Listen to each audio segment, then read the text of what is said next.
¿Alguna vez te has preguntado por qué tantos cristianos, aún siendo creyentes, podrían quedarse en el rapto? Jesús lo advirtió con palabras que estremecen. No todo el que me dice Señor, Señor, entrará en el reino de los cielos, sino solo el que hace la voluntad de mi Padre que está en el cielo. Mateo 7:21. Esta declaración nos revela una verdad inquietante. No basta con confesar fe, es necesario vivir en obediencia. Hoy profundizaremos en esta realidad espiritual y revelaremos las razones bíblicas por las que muchos no estarán listos cuando Cristo venga por su iglesia. Te mostraremos cómo identificar los errores que podrían alejarte del arrebatamiento y qué hacer para estar preparado verdaderamente. Este mensaje no busca alarmarte, sino despertarte espiritualmente. ¿Estás listo para entender lo que Dios tiene reservado para ti? Muchos se sorprenderán aquel día, no porque no creyeran en Dios, sino porque pensaron que con creer era suficiente. Pensaron que con levantar las manos en una reunión, repetir una oración o asistir a una iglesia de vez en cuando, estaban asegurando su lugar en el reino. Pero Jesús fue claro, directo e incluso incómodo cuando dijo: no todo el que me dice Señor, Señor, entrará en el reino de los cielos, sino solo el que hace la voluntad de mi Padre que está en el cielo. Mateo 7:21. Esa declaración, lejos de ser una advertencia vaga, es una revelación contundente sobre la realidad espiritual que muchos no quieren enfrentar. Profesar fe no es igual a vivirla. El verdadero cristianismo no se mide por las palabras que decimos, sino por las decisiones que tomamos diariamente. Es posible pasar años creyendo que estamos bien con Dios y descubrir, demasiado tarde, que nos quedamos fuera del rapto por vivir una fe superficial. El mayor error de nuestra generación no es negar la existencia de Dios, sino trivializarla. Se ha reducido la fe a una etiqueta, a una actividad dominical, a un post en redes sociales que cita un versículo sin contexto. Se predica una gracia barata, una salvación sin arrepentimiento, una cruz sin sacrificio. Muchos cristianos modernos viven como si el cielo fuera una garantía y no una consecuencia de una vida transformada. Pero la Biblia no nos da espacio para el autoengaño. En Lucas 13:24, Jesús nos urge: esfuércense por entrar por la puerta estrecha, porque les digo que muchos tratarán de entrar y no podrán. Esta no es una declaración para el mundo secular, sino para quienes creen que ya están dentro. Nos habla de una lucha interna, de una urgencia espiritual, de un compromiso que no se conforma con lo mínimo. El apóstol Santiago lo dijo sin rodeos: así también la fe por sí sola, si no tiene obras, está muerta. Santiago 2:17. La fe superficial es como una casa construida sobre la arena. Se ve bien por fuera, parece sólida, pero cuando vienen las tormentas, se derrumba sin resistencia. Esa es la fe que muchos sostienen, una fe sin profundidad, sin raíz, sin fruto. En el Evangelio según Mateo, capítulo 25, Jesús relata la parábola de las 10 vírgenes. Todas eran parte del mismo grupo. Todas tenían lámparas, todas esperaban al esposo, pero solo 5 tenían aceite suficiente para el encuentro. Las otras, aunque estaban presentes, no estaban preparadas. Esa historia no es solo una enseñanza simbólica, es un diagnóstico espiritual. No basta con estar en el lugar correcto, hay que estar en la condición correcta. La fe superficial te hace pensar que lo externo es lo importante, pero Dios examina el corazón. En los tiempos de Jesús, muchos se acercaban a Él por lo que podían recibir, no por lo que estaban dispuestos a rendir. Los seguían por los panes y los peces, pero se apartaban cuando sus palabras los confrontaban. En Juan 6:66 leemos: desde entonces, muchos de sus discípulos volvieron atrás y ya no andaban con Él. No fueron enemigos, fueron discípulos. Personas que habían caminado con Él, que habían oído su voz, que quizás incluso habían visto milagros, pero no soportaron una enseñanza difícil. Esa es la fe superficial. Permanece mientras no incomode, mientras no exija, mientras no confronte. Pero la fe verdadera permanece incluso cuando hay silencio, cuando hay pruebas, cuando hay sacrificio. Dios no está buscando fans, está llamando a discípulos.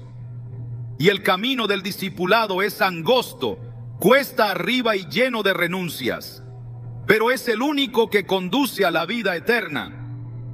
Jesús también nos advirtió sobre los falsos frutos. En Mateo 7, 16, 20, Él dice que por sus frutos los conoceremos. Y continúa con una pregunta perturbadora. ¿Acaso se recogen uvas de los espinos o higos de los abrojos? La apariencia puede engañar. Puedes parecer cristiano, hablar como cristiano, actuar como cristiano, pero si tu vida no produce frutos de arrepentimiento, transformación, obediencia, es una señal de que la raíz no es auténtica. Y es por eso que muchos se quedarán en el rapto, porque creyeron que con tener la forma era suficiente, pero Dios está buscando el fondo. Él escudriña las intenciones, revela las motivaciones y no puede ser burlado. Gálatas 6, 7 lo declara con fuerza: no se engañen, de Dios nadie se burla, cada uno cosecha lo que siembra. Recuerdo el caso de Ananías y Zafira. Ellos eran parte de la iglesia primitiva, habían visto el mover del Espíritu, habían escuchado la enseñanza apostólica, pero quisieron aparentar lo que no eran. Vendieron una propiedad y fingieron entregar todo, cuando en realidad guardaron parte del dinero. No era el dinero el problema, sino la mentira, la fachada, la doble intención. Pedro les dijo: no has mentido a los hombres, sino a Dios. Hechos 5:4. Y ambos cayeron muertos ese mismo día. Este relato, aunque incómodo, nos recuerda que la hipocresía espiritual no tiene lugar en la presencia de Dios. La fe superficial es peligrosa porque simula una entrega que no existe, una devoción que solo vive en la superficie. Pero Dios no está interesado en sacrificios vacíos, sino en corazones quebrantados y sinceros. Vivimos en una época donde se valora más lo visible que lo profundo, donde una publicación cristiana puede obtener miles de likes, pero el tiempo a solas con Dios es escaso, donde se aplauden los testimonios llamativos, pero se descuida la obediencia diaria, silenciosa y constante. Jesús nos confronta con palabras que deben resonar en nuestro interior.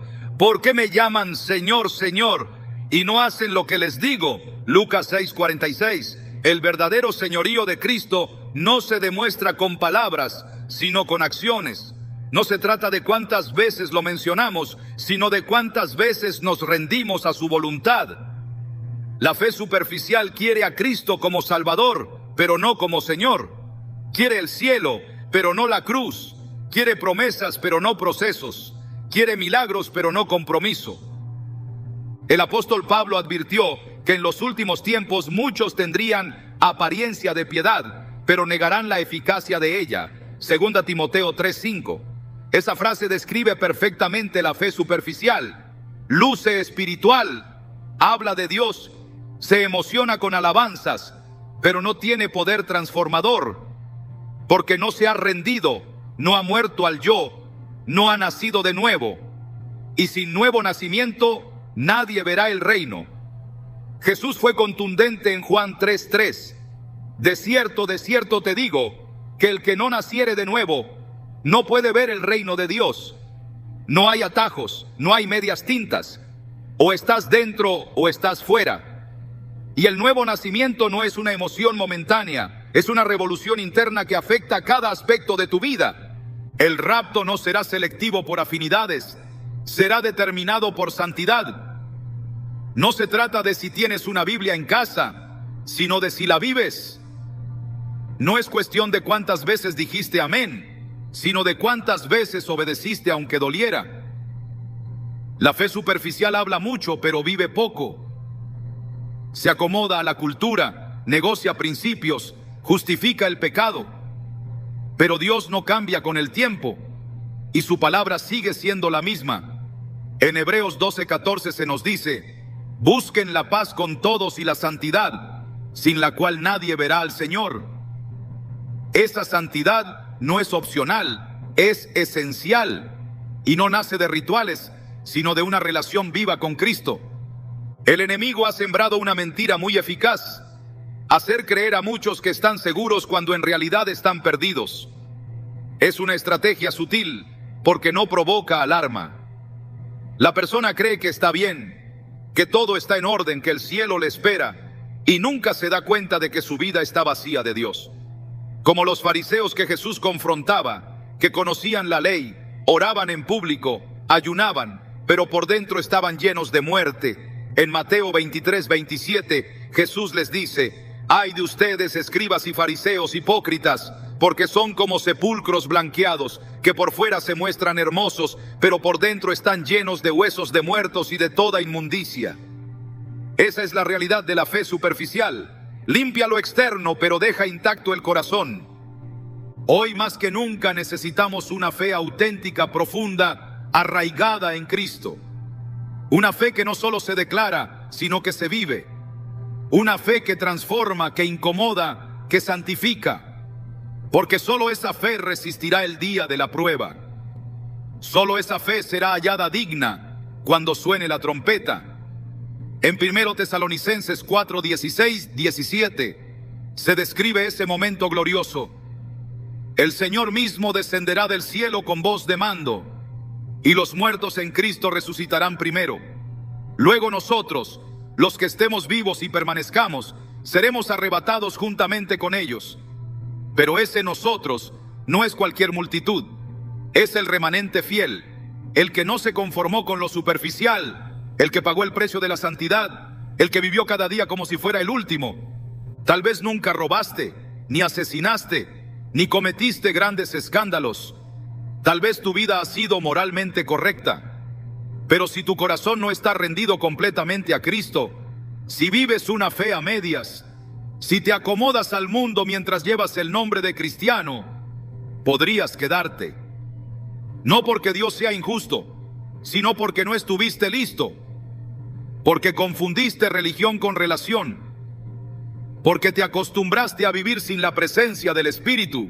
Porque pensaste que lo externo era suficiente. Hoy es el día de examinarte con honestidad. No desde la culpa, sino desde la convicción. Pregúntate: ¿mi fe es profunda o superficial? ¿Estoy viviendo para agradar a Dios o para calmar mi conciencia? ¿Estoy caminando en obediencia o en conveniencia? Porque en ese día, cuando el cielo se abra y el Señor venga por los suyos, no habrá segundas oportunidades. No importará cuántos versículos sabías, sino cuántos viviste. No pesará cuántas veces cantaste, sino cuánto le entregaste. Y si al escucharlo todo sientes que esta palabra te confronta, no huyas de ella. Acepta esa confrontación como un acto de amor. Porque Dios no quiere que te quedes. Él quiere llevarte, pero necesita que despiertes, que profundices, que tomes tu cruz cada día y le sigas. Esa es la fe que salva. Esa es la fe que será arrebatada. En Apocalipsis 3:15-16, el Señor dirige un mensaje severo a la iglesia de la Odisea. Yo conozco tus obras, que ni eres frío ni caliente. Ojalá fueras frío o caliente, pero por cuanto eres tibio y no frío ni caliente, te vomitaré de mi boca. Este pasaje no deja lugar a interpretaciones suaves. El juicio sobre la tibieza espiritual es claro. Dios no tolera una devoción dividida. No hay espacio para medias entregas en el reino. La tibieza es el estado más peligroso porque no provoca alarma, pero sí produce rechazo delante de Dios. Es el terreno donde muchos se sienten cómodos, convencidos de que están bien, pero alejados de la verdadera intensidad que demanda el Evangelio. La tibieza espiritual es más común de lo que se admite. Se manifiesta en corazones que han perdido el fervor, en rutinas religiosas vacías de pasión, en vidas que no reflejan transformación. Es la condición de quienes se han acostumbrado a escuchar la palabra sin permitir que ésta los confronte ni los transforme. Es vivir en modo automático, sin hambre de Dios, sin temor reverente, sin una búsqueda activa de santidad. Cuando Jesús habló a la iglesia de la Odisea, no lo hizo a paganos, sino a creyentes. No se dirigía a incrédulos, sino a aquellos que formaban parte de la congregación, que se identificaban como su pueblo, pero que habían perdido el ardor de su primer amor. En Mateo 24:12, Jesús anticipó que en los últimos tiempos la maldad se multiplicaría y el amor de muchos se enfriaría. Esta es una de las señales más evidentes del estado tibio, un corazón que ya no ama con intensidad, una fe que ya no se alimenta, una vida que se desliza en el conformismo. El problema con el cristiano tibio es que no es consciente de su condición. Cree que todo está bien, cree que sigue a Dios porque aún asiste, aún canta, aún participa, pero su vida ya no late con fuego por el reino, ya no gime en oración, ya no llora en la presencia de Dios, ya no lucha contra el pecado con celo, ha hecho las paces con la mediocridad espiritual. La tibieza no se presenta de golpe, se instala lentamente, comienza con pequeñas concesiones, con excusas repetidas, con prioridades que cambian sutilmente. Primero se relega la oración, luego se descuida la lectura de la palabra, luego se justifican actitudes carnales, hasta que lo que antes era inaceptable se convierte en cotidiano. Es la estrategia del enemigo, enfriar el alma gota a gota hasta apagar la llama del espíritu. En 1 Tesalonicenses 5:19 se nos advierte: no apaguen el espíritu. Esta exhortación es una respuesta directa al riesgo real de extinguir aquello que mantiene nuestra conexión viva con Dios. La tibieza es precisamente eso, la extinción progresiva de la presencia activa del Espíritu Santo en la vida de un creyente. El conformismo espiritual es uno de los mayores obstáculos para estar listos en el rapto. Es vivir como si hubiera tiempo de sobra, como si las advertencias de Cristo fueran para otro momento. Pero la urgencia del mensaje del reino no permite tal ligereza. Jesús dijo en Lucas 12:40, vosotros también estad preparados, porque a la hora que no penséis, el Hijo del Hombre vendrá. El creyente tibio no está preparado. Se distrae con el mundo, se acomoda a los estándares sociales, se vuelve insensible al pecado. Cree que por no estar en rebelión abierta, está en paz con Dios. Pero la Escritura muestra que lo contrario del calor no es el frío, es la tibieza. Y esa tibieza es aborrecida por el Señor. En el libro de Apocalipsis, el mensaje a la iglesia de la Odisea no termina en condena, sino en un llamado urgente al arrepentimiento. Apocalipsis 3, 17, 18 revela el autoengaño. Tú dices, yo soy rico y me he enriquecido y de ninguna cosa tengo necesidad. Y no sabes que tú eres un desventurado, miserable, pobre, ciego y desnudo. La tibieza produce ceguera espiritual. Hace que el creyente se vea a sí mismo con lentes distorsionados. Cree que está en una posición segura, pero está al borde de la exclusión. Jesús no se limita a exponer esta realidad, sino que ofrece consejo. Por tanto, yo te aconsejo que de mí compres oro refinado en fuego, para que seas rico, y vestiduras blancas para vestirte, y unge tus ojos con colirio, para que veas. Este oro es fe genuina. Estas vestiduras son santidad. Este colirio es discernimiento espiritual. El verdadero cristianismo no se vive en la indiferencia. Se manifiesta en un fuego que no puede apagarse. Jeremías dijo, había en mi corazón como un fuego ardiente metido en mis huesos. Traté de sufrirlo y no pude. Jeremías 29. Esta es la pasión que Dios espera. Un ardor que no se apaga con el tiempo ni con las pruebas. Un deseo por su presencia que arde incluso en medio de la dificultad. La tibieza espiritual no conoce ese fuego. Se acomoda en la rutina, se alimenta de lo mínimo, se conforma con el recuerdo de experiencias pasadas. Pero Dios no habita en memorias, sino en realidades presentes. Quiere corazones que ardan hoy, que le busquen hoy, que estén listos hoy. El problema con la tibieza es que también engaña al entorno. La iglesia tibia puede parecer activa, puede tener programas, puede tener ministerios, puede tener multitudes, pero si el fuego del Espíritu no está presente, todo es apariencia. En 2 Timoteo 3:1-5, Pablo describe una generación religiosa que tendrá forma de piedad, pero negará su poder. Esto es tibieza institucionalizada. Una religiosidad sin gloria, sin quebranto, sin hambre de santidad, una estructura visible que ha perdido el propósito eterno. Y esta es la realidad que enfrentan muchas congregaciones que han reemplazado la presencia de Dios por entretenimiento, la predicación del arrepentimiento por mensajes motivacionales, la santidad por tolerancia. El Espíritu Santo no cohabita con la tibieza. Donde no hay reverencia, donde no hay rendición, donde no hay temor de Dios, su presencia se retira. En Ezequiel 10, la gloria del Señor se apartó del templo, no por falta de estructura, sino por la corrupción del corazón. La tibieza es una forma de idolatría. Es adorar a Dios con los labios, pero seguir a otros señores en la práctica diaria. Jesús fue claro: nadie puede servir a dos señores. Mateo 6:24. No se puede ser del reino a medias. O el corazón arde por Dios o se enfría por el mundo. Cristo no vendrá por una iglesia indiferente. Vendrá por una novia encendida, vestida, preparada. En la parábola de las bodas en Mateo 22, el rey halló entre los invitados a uno que no llevaba vestido de boda. Aunque estaba en el lugar, no estaba en la condición, y fue echado fuera.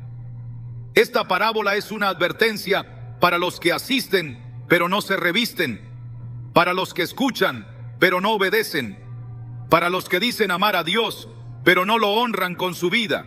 El vestido de boda representa la justicia de Cristo, aplicada a una vida transformada. No se puede tener un pie en el reino y otro en el mundo. No se puede vivir con Dios como una opción más. Él es todo o no es nada. Dios no comparte su gloria, no acepta mitades, no honra a quienes lo siguen solo por conveniencia. El fuego del altar no puede mezclarse con el fuego extraño. En Levítico 10, Nadab y Abiú ofrecieron fuego profano ante el Señor y murieron en el acto. No porque no fueran sacerdotes, sino porque actuaron sin temor, sin obediencia, sin santidad. La tibieza espiritual es fuego extraño, es acercarse a Dios sin reverencia, es servir en apariencia, pero con el corazón lejos, y ese fuego extraño no será aceptado en el día del rapto. El llamado de Cristo es a una entrega total. Marcos 12:30 dice: y amarás al Señor tu Dios con todo tu corazón, y con toda tu alma, y con toda tu mente, y con todas tus fuerzas. No hay espacio para tibieza en ese mandato. No hay espacio para la mediocridad espiritual. Es todo o nada. El rapto no hará distinciones por membresía eclesial, ni por cantidad de años en el Evangelio. Será una separación por compromiso. Solo los encendidos serán llevados. Solo los que han vencido la tibieza, que han luchado por mantener el fuego, que no se han conformado con una vida cómoda, estarán listos. En Romanos 12:11 se nos exhorta: no sean perezosos en lo que requiere diligencia, antes bien, sean fervientes en espíritu, sirviendo al Señor. La tibieza es lo opuesto al fervor, es pereza disfrazada de calma, es apatía disfrazada de madurez, es negligencia disfrazada de prudencia. Pero el Espíritu Santo no habita en la indiferencia. Él se mueve donde hay hambre, donde hay disposición, donde hay clamor. El cristiano tibio no clama, no busca, no se duele por su estado. Ha hecho un pacto con el silencio espiritual, y esa quietud no es paz, es muerte. El día del rapto será repentino. No habrá avisos de última hora, no habrá tiempo para preparar lámparas. Solo los que hayan mantenido su aceite estarán listos. La tibieza es el mayor impedimento para estar preparados, porque crea una falsa seguridad. Hace creer que aún hay tiempo, que aún se puede vivir a medias. Pero la voz del esposo no esperará. En Mateo 25:10 leemos que cuando las vírgenes insensatas fueron a comprar aceite, vino el esposo, y las que estaban preparadas entraron con él a las bodas, y se cerró la puerta. La tibieza no da margen, excluye, sella el destino de los que no supieron velar. Hoy es tiempo de quebrar la tibieza, de volver al fuego, de buscar a Dios con toda el alma. No hay seguridad en la mediocridad, no hay salvación en la indiferencia. El Espíritu Santo está llamando a la iglesia a despertar, a encenderse, a volver al primer amor. Apocalipsis 3:19 concluye: yo reprendo y castigo a todos los que amo. Sé pues celoso y arrepiéntete. Ese es el llamado. celos por Dios, pasión por su gloria, arrepentimiento genuino. Solo así estaremos listos. Nada permanece oculto para siempre. Lo que el hombre cree esconder en la oscuridad, Dios lo revela a la luz. En Lucas 12:2-3, Jesús dijo con firmeza: nada hay encubierto que no haya de descubrirse, ni oculto que no haya de saberse. Por tanto, todo lo que han dicho en la oscuridad se oirá en pleno día, y lo que han susurrado al oído en las habitaciones internas se proclamará desde las azoteas. Esta advertencia no es una metáfora abstracta, es una verdad espiritual que penetra hasta lo más profundo del corazón humano. El pecado oculto no permanece sin consecuencias. Lo no confesado se convierte en condena. Lo no tratado se transforma en una brecha entre Dios y el alma.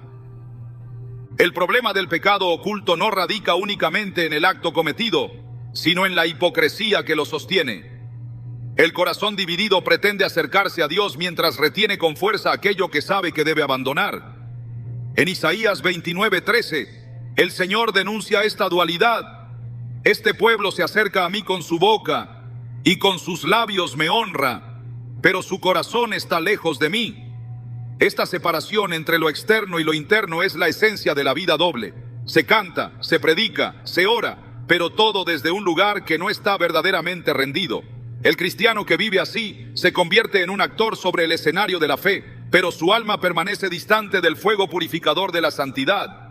La Escritura está llena de ejemplos que demuestran que el pecado no tratado lleva a la pérdida de propósito, de comunión y finalmente de destino eterno. En el libro de Josué capítulo 7, la historia de Acán ilustra esta realidad con fuerza. Israel acababa de obtener una gran victoria en Jericó, pero cuando fueron a combatir contra Jai, un pueblo pequeño, fueron derrotados.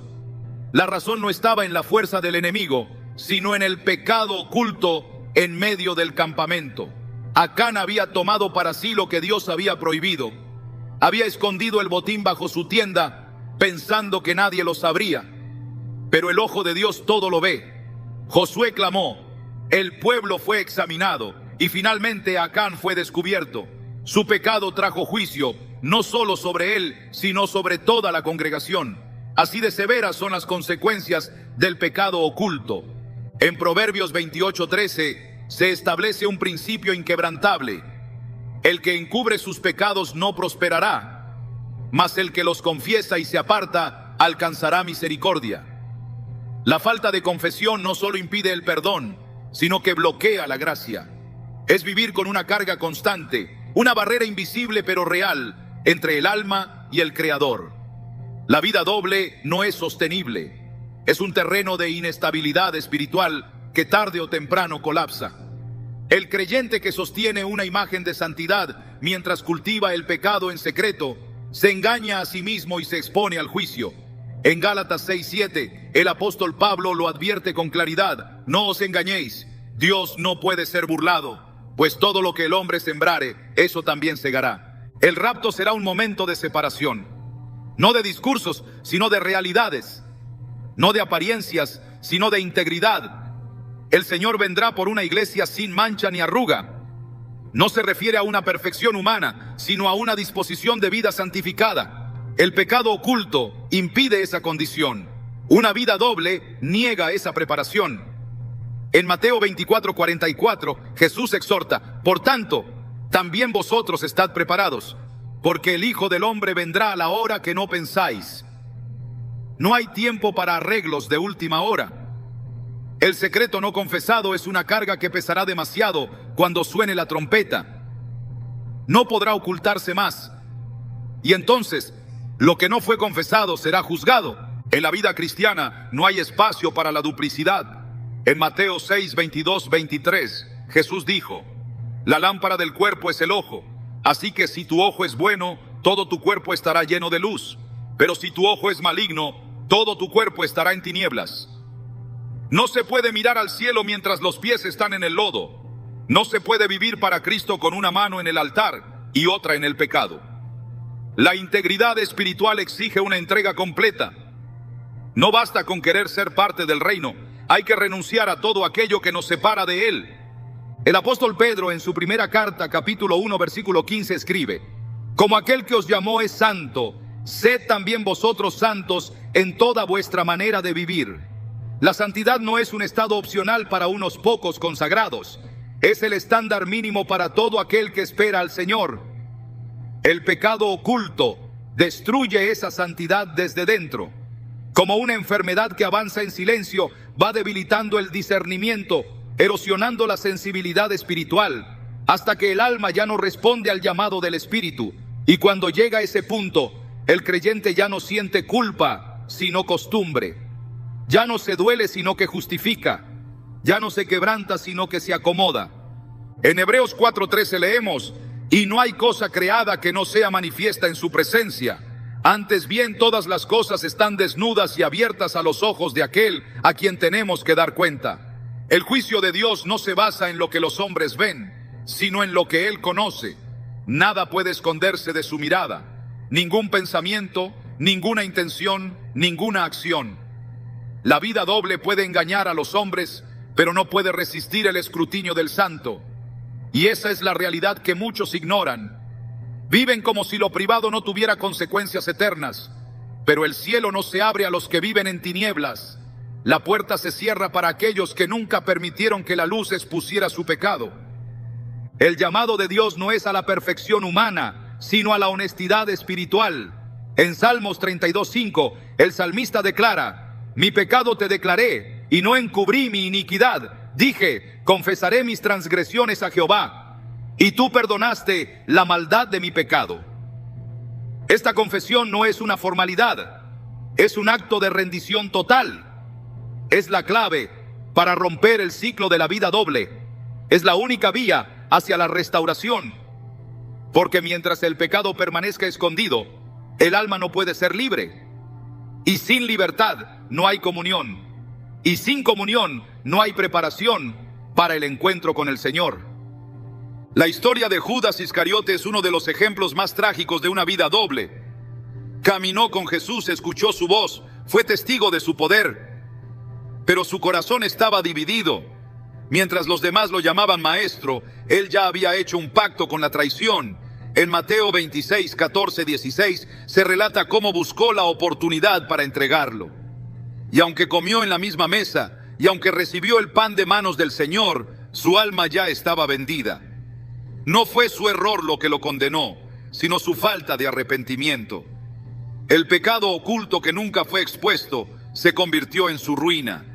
Su historia es una advertencia para todos los que caminan cerca de las cosas santas sin rendir su corazón por completo. En 1 Juan 1:6 se expone el contraste con firmeza. Si decimos que tenemos comunión con Él y andamos en tinieblas, mentimos y no practicamos la verdad. No hay neutralidad en la vida espiritual. O se anda en la luz o se anda en tinieblas. El pecado oculto rompe la comunión con Dios, impide el fluir del Espíritu, distorsiona la percepción del bien y del mal. Es una trampa que atrapa lentamente hasta que el corazón se endurece. Y cuando eso sucede, ya no hay sensibilidad al llamado divino, ya no hay urgencia por santificarse, ya no hay deseo por ser hallado digno. El arrepentimiento es la única salida, no el remordimiento emocional, sino una decisión profunda y radical de abandonar el pecado y caminar en obediencia. En Hechos 3:19, Pedro declara: así que arrepentíos y convertíos para que sean borrados vuestros pecados, para que vengan de la presencia del Señor tiempos de refrigerio. La vida doble asfixia, pero el arrepentimiento restaura. El pecado oculto condena, pero la confesión sincera abre la puerta a la gracia. El tiempo para esa decisión es ahora. El mañana puede no llegar. El rapto será en un abrir y cerrar de ojos. Y en ese momento, solo aquellos que han sido lavados, limpios y transformados, estarán listos para ser tomados. El mensaje es claro. No se puede esperar al regreso del Señor con las manos manchadas. No se puede pretender entrar a las bodas mientras se vive en rebelión secreta. La santidad es un camino de luz, y la luz no coexiste con las sombras. El pecado oculto y la vida doble son trampas del enemigo para mantener al creyente cómodo pero perdido. El Espíritu Santo llama a la pureza, a la integridad, a la sinceridad del alma. El que tenga oídos para oír, que oiga lo que el Espíritu dice a la iglesia. Hay una diferencia abismal entre conocer sobre Dios y conocer a Dios. Una distancia infinita entre hablar de Él y escuchar su voz. Entre decir que se le ama y vivir en su presencia.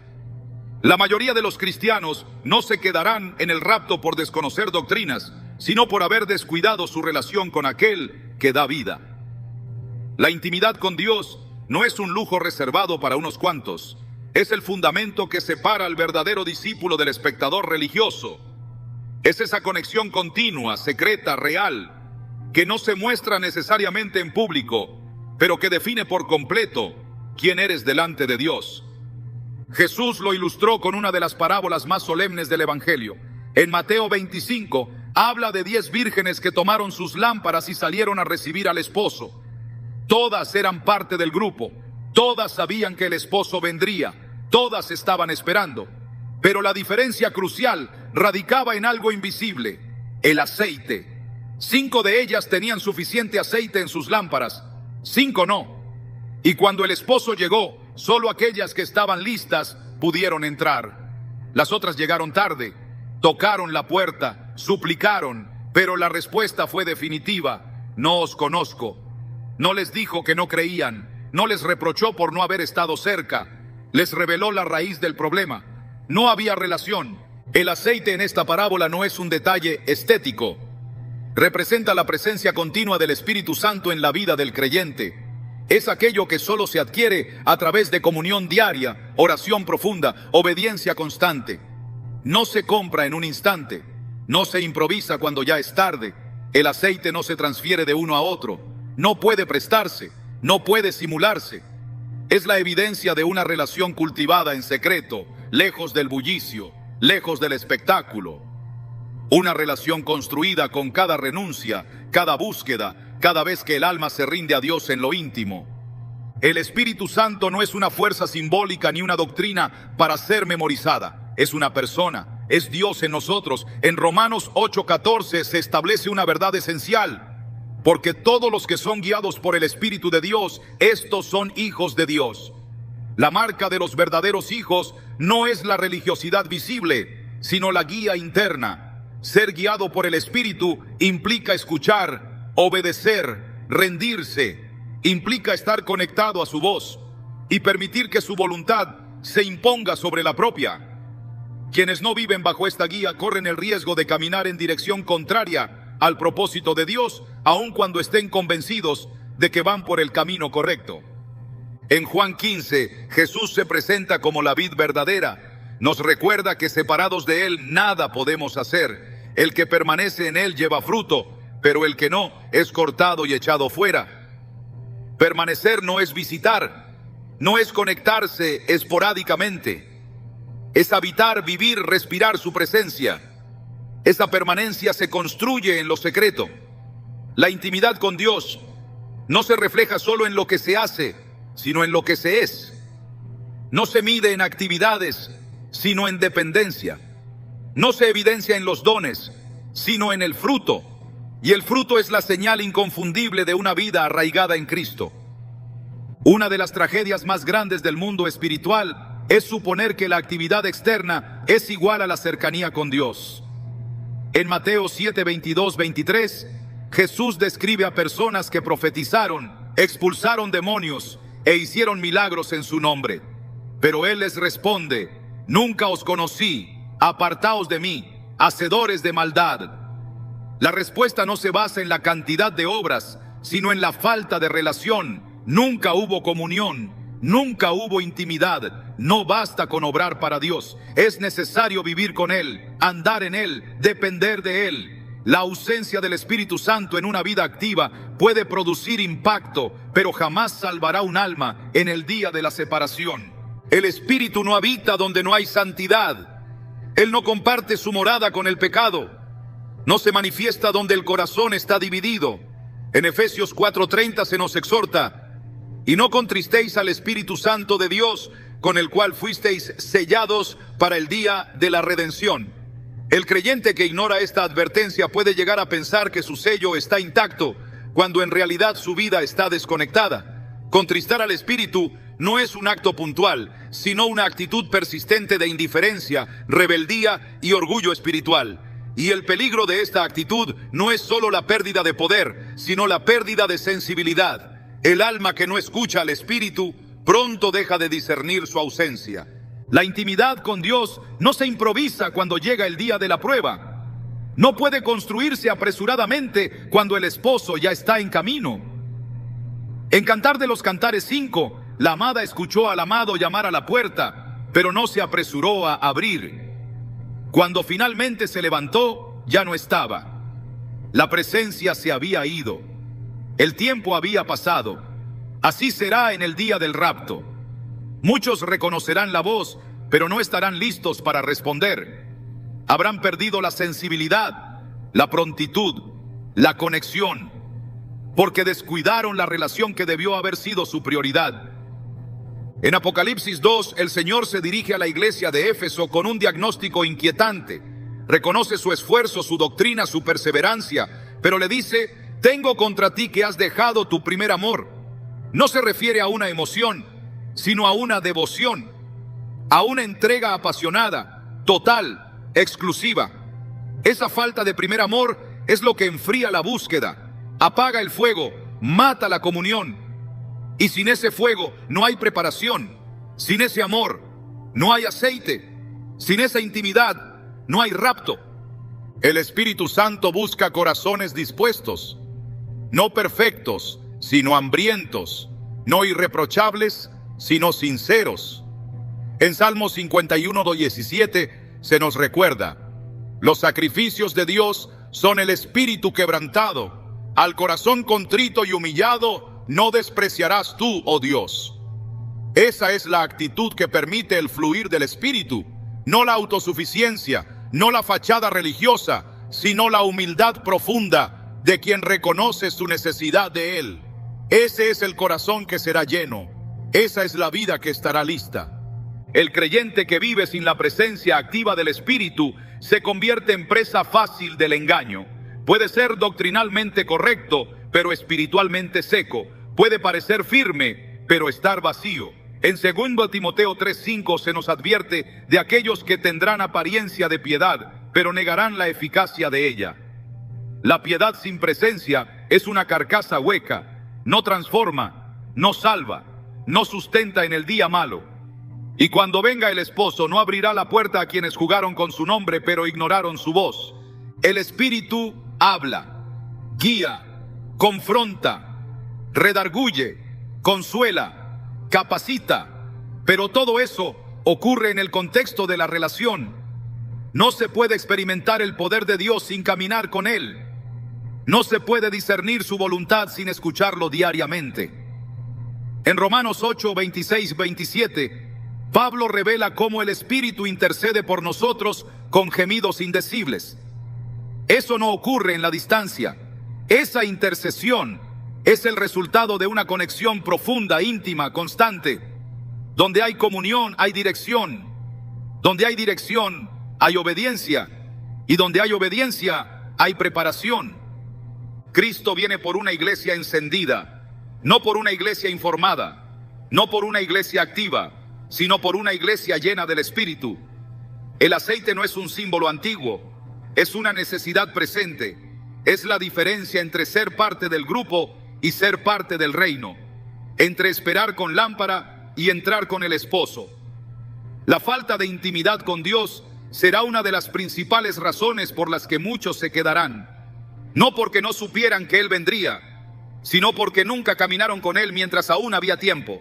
En 1 Corintios 2:10-12 se nos enseña que el Espíritu escudriña todo, aún lo profundo de Dios, y que no hemos recibido el espíritu del mundo, sino el Espíritu que proviene de Dios, para que sepamos lo que Dios nos ha concedido.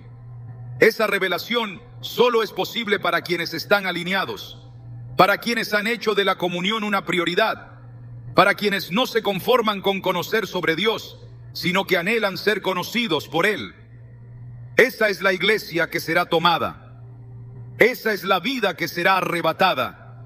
El llamado hoy es urgente, no a las actividades, no a los rituales, no a la apariencia, sino a la intimidad, a lo secreto, a lo profundo, a lo real, porque cuando suene la trompeta, no se abrirán puertas para los que fueron visibles, sino para los que fueron conocidos.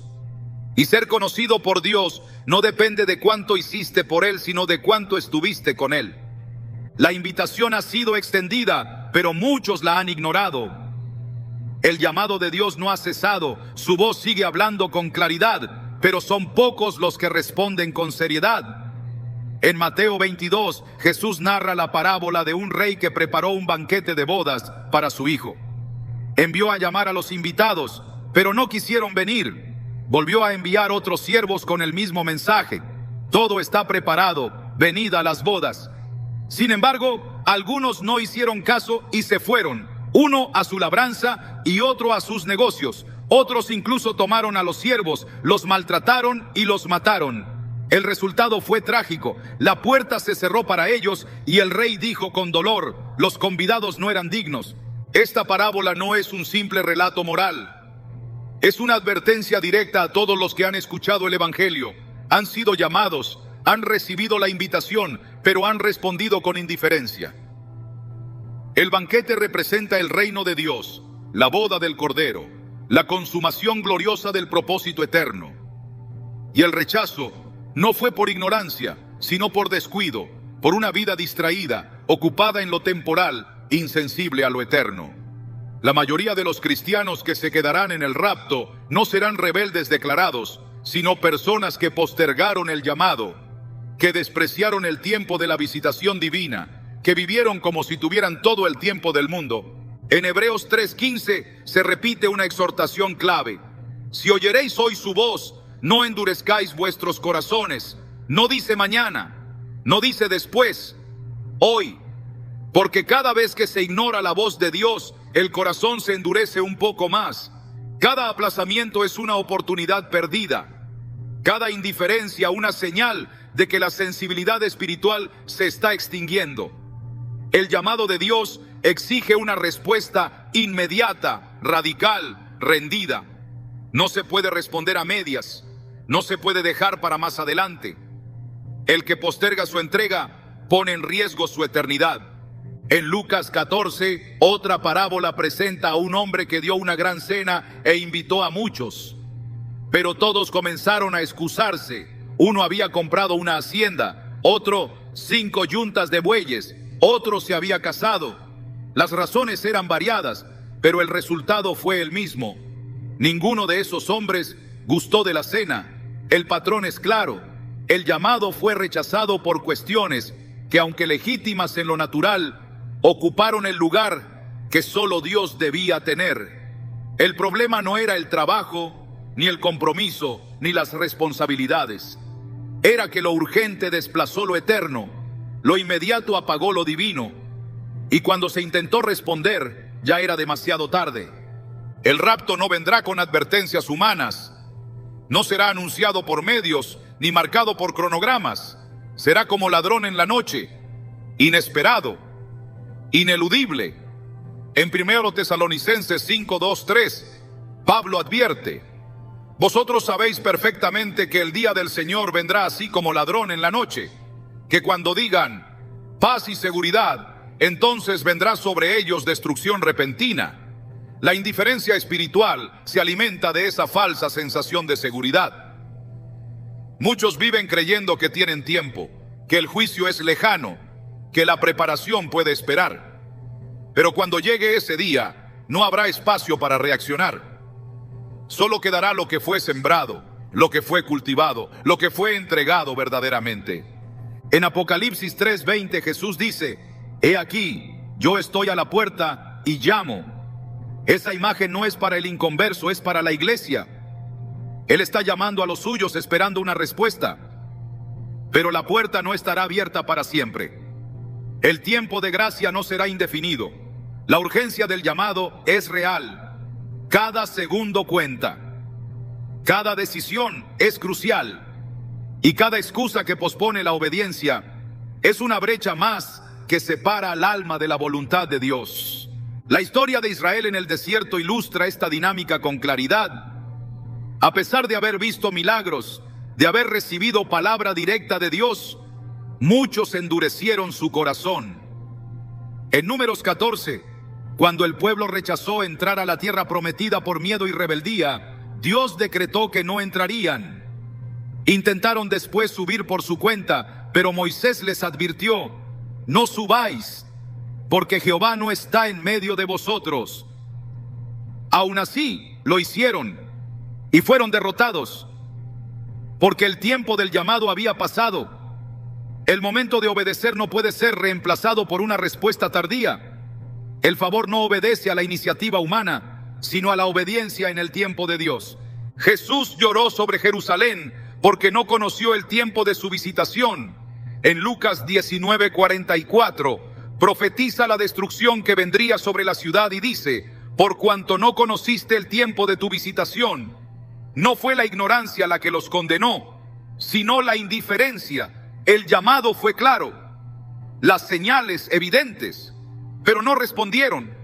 El corazón estaba ocupado, la mirada puesta en otras prioridades, y el día de la gracia se cerró.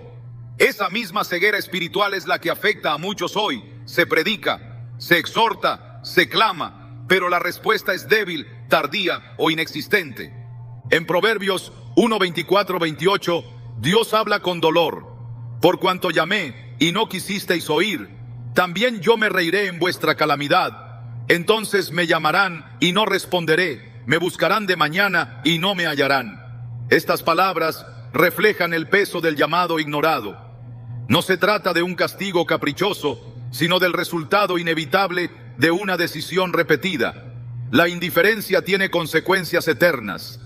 El corazón que se acostumbra a rechazar a Dios termina por no percibirlo más.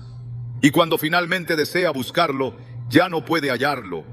Dios sigue llamando, sigue hablando, sigue extendiendo su mano, pero no todos lo escuchan, no porque su voz se haya apagado, sino porque el ruido del mundo ha sido amplificado en los oídos de los creyentes. La indiferencia espiritual no es neutral, es una respuesta activa que se manifiesta con pasividad.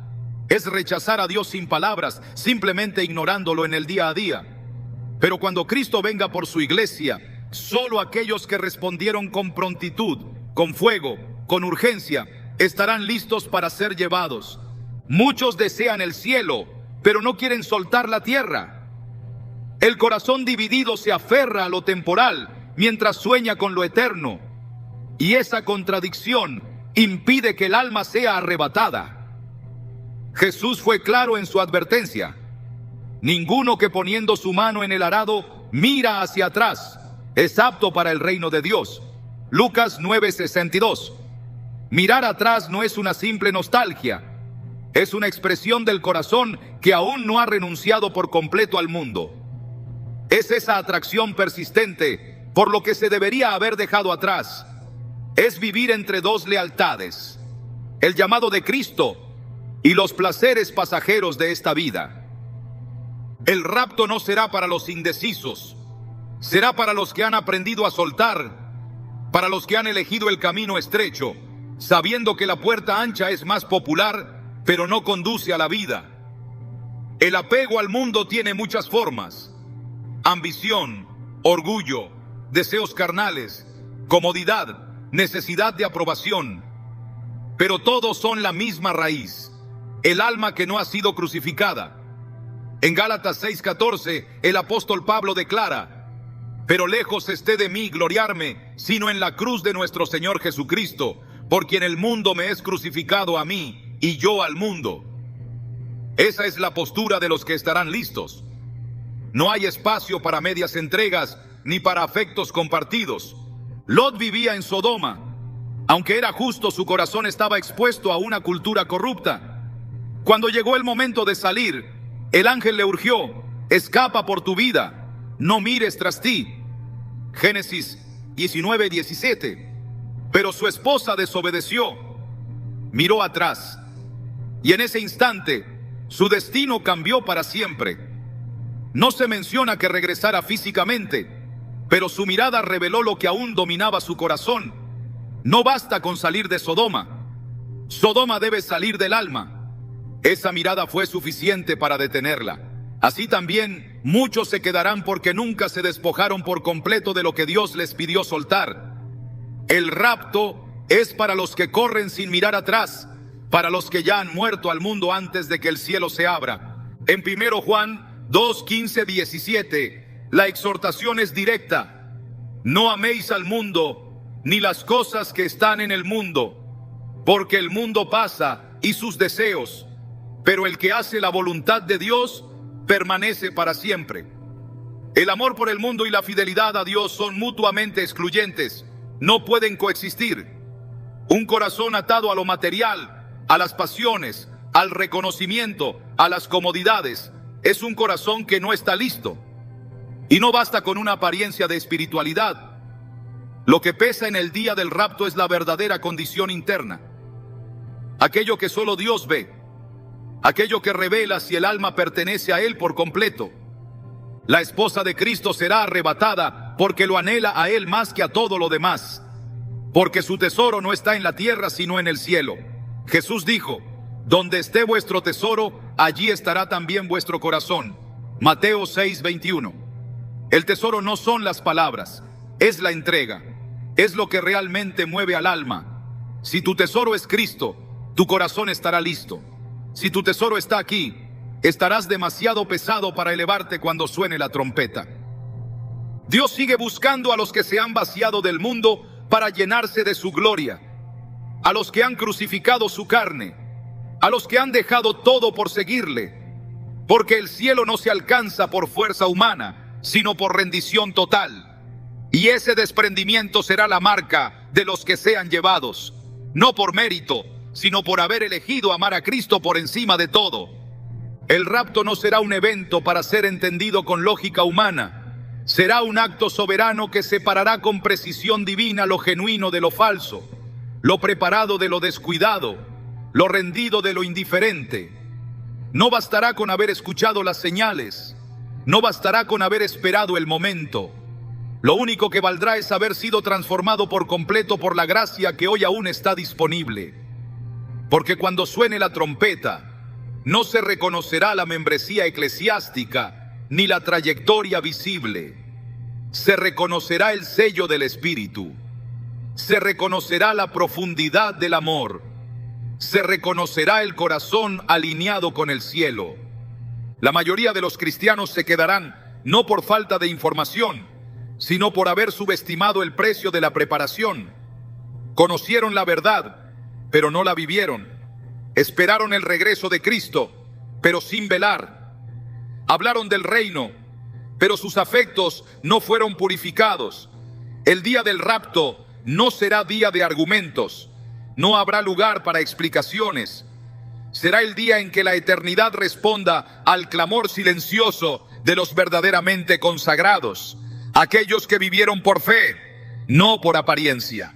Aquellos que supieron que ser parte del pueblo no es lo mismo que ser parte de la esposa.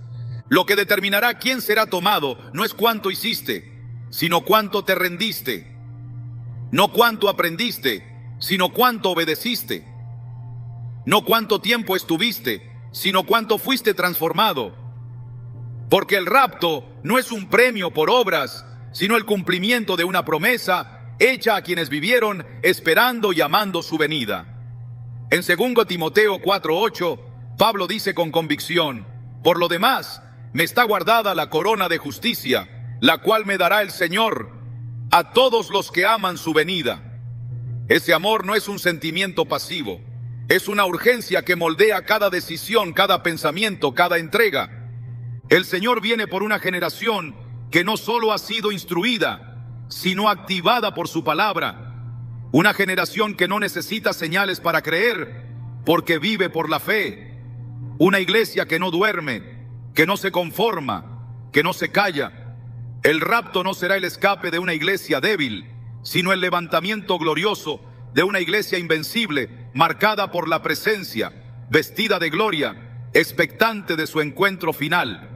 Hoy aún hay tiempo, la puerta todavía no se ha cerrado, la trompeta aún no ha sonado, pero el tiempo de gracia no será eterno, y la invitación sigue en pie.